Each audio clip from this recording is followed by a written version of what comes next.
ఎవరెవరికి డబ్బులు అవి మాట్లాడుకుంటాం ముందు. ఉమ్, ఎంత ఇవ్వగలను నేను, చేయగలరా, చేస్తా. చేస్తే ఇండస్ట్రీలో టాప్ ప్రొడ్యూసర్లు ఎంత బాగా పెడతారో, విబి రాజేంద్ర ప్రసాద్ అలాంటి వాళ్ళు, నేను అంత క్వాలిటీతో మంచి భోజనం పెడతా. మీరు ఎంక్వైరీ చేసుకోండి మీరే. ఉమ్, ఉమ్, ఉమ్. అప్పుడు బ్రహ్మాండిలంతా అనేవాడు, పొద్దున్నే బ్రేక్ఫాస్ట్లో కూడా నాన్ వెజ్ పెడుతున్నావు అయ్యా, నువ్వు ఇది ఏమి తిని తిని తిని మాకు ఎమ్మటే ఇంకేడా షూటింగ్ చేస్తావు, నిద్ర వస్తుంది మాకు. ఆ, ఆ పాయ పాయ ఇవి కూడా పెడుతున్నావు నువ్వు పొద్దున్న 7 o'clockకి. నేనేం చెప్పానంటే ఇవి పెడతా నేను, మీరు ఎప్పుడు వస్తారు ఎప్పుడు వెళ్ళిపోతారు చెప్పండి. ఏమొద్దు, 9కే రండి, 5:30కి వెళ్ళిపోండి. అంతే. ఆ, అట్లా మీరు లేటు 5:30 పంపించేస్తా.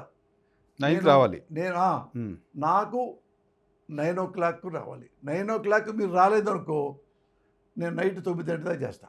ఉమ్, మీరు ఆలోచించుకోండి అన్న.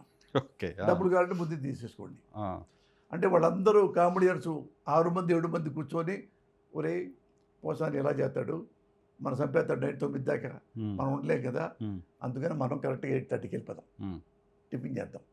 9కి అన్నాడు కదా, 5:30కి అవ్వగానే నాకు చెప్పకుండా కూడా వెళ్ళిపోమన్నాడు కదా, ఉమ్, అలాగే చేశా. ఉమ్.